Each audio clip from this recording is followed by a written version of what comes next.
أعوذ بالله من الشيطان الرجيم. بسم الله الرحمن الرحيم. وذروا ظاهر الإثم وباطنه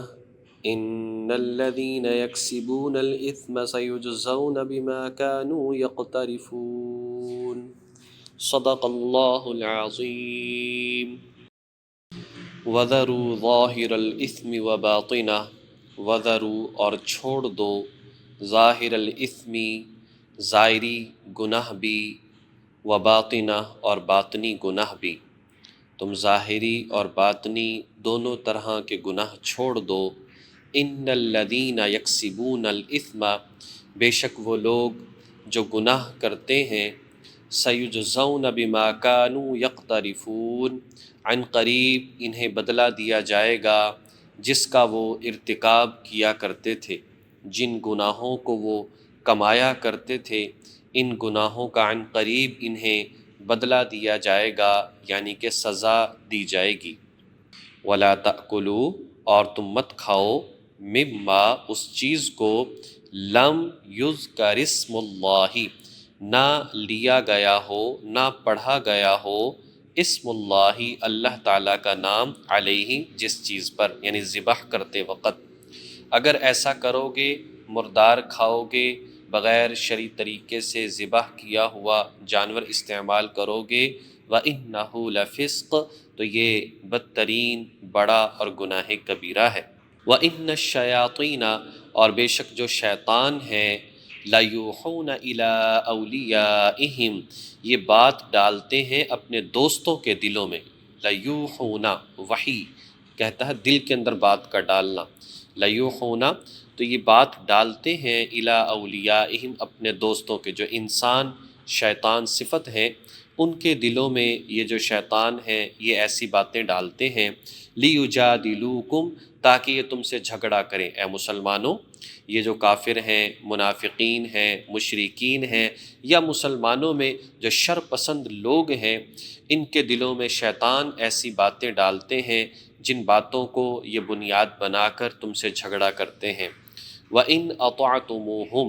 اور اگر تم نے ان کی بات مان لی، إِنَّكُمْ لَمُشْرِكُونَ تو تم شرک کرنے والوں میں سے ہو جاؤ گے، تم بھی مشرک بن جاؤ گے.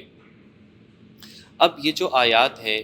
اس میں پہلی آیت کریمہ کے اندر یہ بات ارشاد فرمائی کہ اے انسان ظاہری اور باطنی دونوں طرح کے گناہوں کو چھوڑ دو.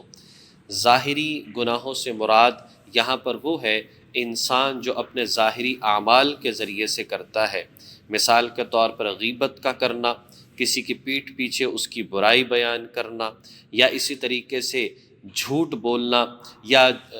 علامت یعنی عملی طور پر جھوٹے کام کرنا.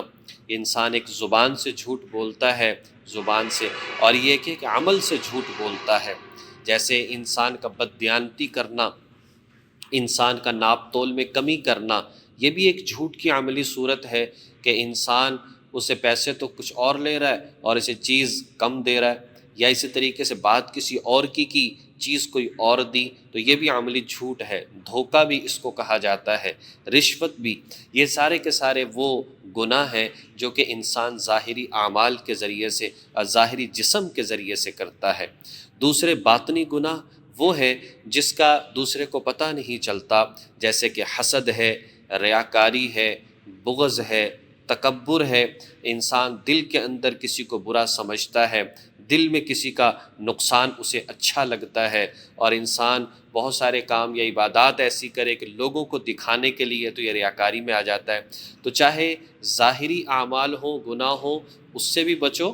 باطنی برائیاں ہوں تو اس سے بھی بچو. ظاہری اور باطنی اعتبار سے دیکھا جائے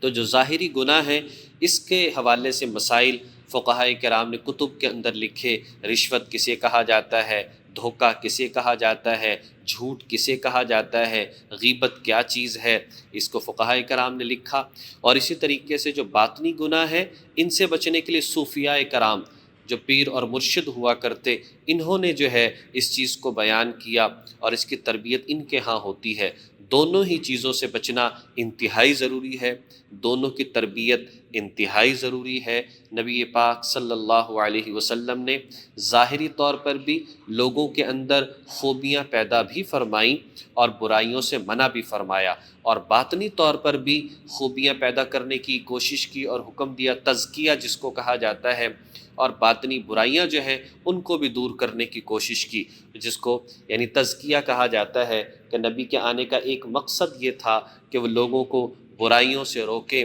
اور اچھائیوں کا حکم کرے، امر بالمعروف اور نہی عن المنکر۔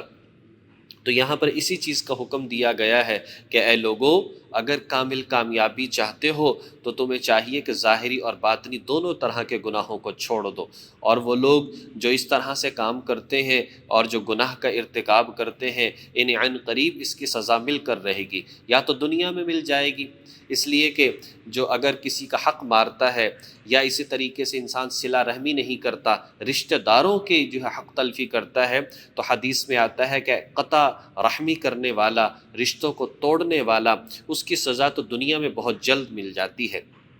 اور ایک بندہ اچھے اعمال کرتا ہے، تب بھی حدیث میں آتا ہے کہ تم رحم کرو، اس کی وجہ سے تمہاری عمر لمبی ہو جائے گی، تمہارا رزق کشادہ ہو جائے گا۔ لیکن انسان جو ہے اگر برے اعمال کرتا ہے، یا تو دنیا کے اندر، اور اگر دنیا میں نہ صحیح تو آخرت کا آنا بھی تو یقینی ہے۔ من مات فقد قامت قیامتہ، اور کتنے ہی لوگ ایسے ہیں کہ موت واقع ہوئی اور اب وہ برزخی حالات میں ہے، لہٰذا اس کی سزا اور جزا اس کو وہ برداشت کر رہے ہیں۔ اسی طرح آگے ایک مسئلہ ارشاد فرمایا جس کا تعلق پچھلی آیات کے ساتھ بھی ہے، اور فرمایا کہ وَلَا تَأْكُلُوا، تم ہرگز مت کھاؤ وہ جانور جس کو ذبح تو کیا گیا لیکن اس پر اللہ کا نام نہیں لیا گیا، بسم اللہ اللہ اکبر تکبیر اس پر نہیں پڑھی گئی، لہٰذا وہ بھی مردار کہلائے گا۔ اس کا استعمال کرنا یہ بھی جائز نہیں ہے۔ اور یہ جو شیطان صفت لوگ ہیں یا جو شیاطین ہیں، یہ اپنے ہی دوستوں کے شر پسند لوگوں کے دلوں میں یہ بات ڈالتے ہیں کہ تم مسلمانوں سے یہ سوال کرو کہ اے مسلمانوں، وہ جانور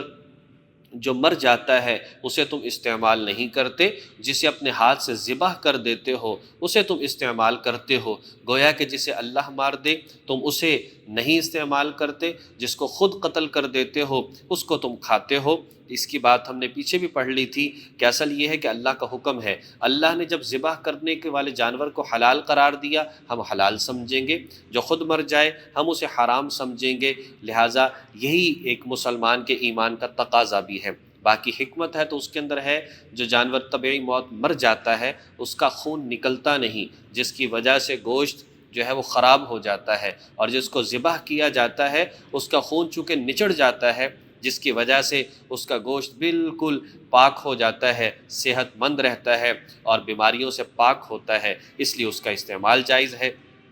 تو یہ لوگ اس طرح کی باتیں ڈالتے ہیں تاکہ مسلمانوں سے لیجادلوکم، جھگڑا کر سکیں، انہیں پریشانیوں کے اندر مبتلا کر سکیں، انہیں لاجواب کر سکیں۔ تو اے مسلمانوں، وَإِنْ أَطَعْتُمُوهُمْ، اگر تم نے ان کی اطاعت کر لی، اگر تم نے ان کی بات مان لی، اِنَّكُمْ لَمُشْرِكُونَ، تو تم بھی مشرکین میں سے ہو جاؤ گے۔ اس لیے کہ حکم تو اللہ کی ذات کا ماننا چاہیے، جس نے کسی اور کا مانا تو حکم ماننے میں اور اطاعت کرنے میں اس نے اللہ کا شریک کسی کو بنا لیا، تو اس بنیاد پر جو ہے یہ مشرک کہلائے گا۔ یہ تھوڑا ہے کہ جو شرک کرنے والا اس کے سر پر سینگ ہوا کرتے ہیں، ایسا تو نہیں، عام ایک طرح کے لوگ ہوتے ہیں لیکن اعمال کے اندر شرک پایا جاتا ہے۔ تو شریعت کے معاملے میں قرآن اور سنت کو چھوڑ کر کسی کی بات ماننا اور اس کو ایسا ہی سمجھنا کہ شاید یہ بھی عبادت اور ثواب ہے، تو لہٰذا یہ بھی شرک کے زمرے میں آتا ہے، اس سے بچنا چاہیے۔ حضرت مولانا قاسم نانوتوی رحمۃ اللہ علیہ سے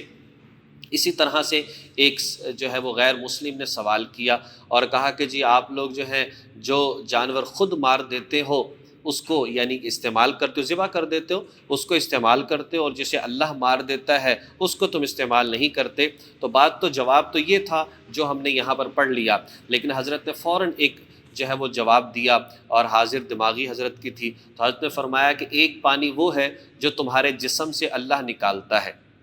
اسے تم استعمال نہیں کرتے، یعنی کہ پیشاب اسے تم استعمال نہیں کرتے، اور ایک پانی وہ ہے جسے بور کر کے تم زمین سے نکالتے ہو، اسے تم استعمال کرتے ہو، تو بتاؤ اس کا کیا جواب ہے؟ تو ظاہر ہے کہ ان کے پاس کوئی جواب نہیں تھا۔ تو بہرحال ساری بات کا خلاصہ یہ نکلتا ہے کہ شریعت کے معاملات میں عقل کے گھوڑوں کو نہیں دوڑانا چاہیے، بلکہ جب اللہ کا حکم آ جائے، نبی کی حدیث آ جائے، صحابہ کا مبارک طریقہ آ جائے، تو بس سر تسلیم خم کرنا چاہیے اور اسے قبول کرنا چاہیے اور اسے عمل کرنا چاہیے اور اسی بات کو آگے پھیلانا چاہیے۔ اللہ پاک ہمیں ان باتوں کو سمجھ کر عمل کرنے کی توفیق نصیب فرمائے۔ وآخر دعوانا ان الحمد للہ رب العالمین۔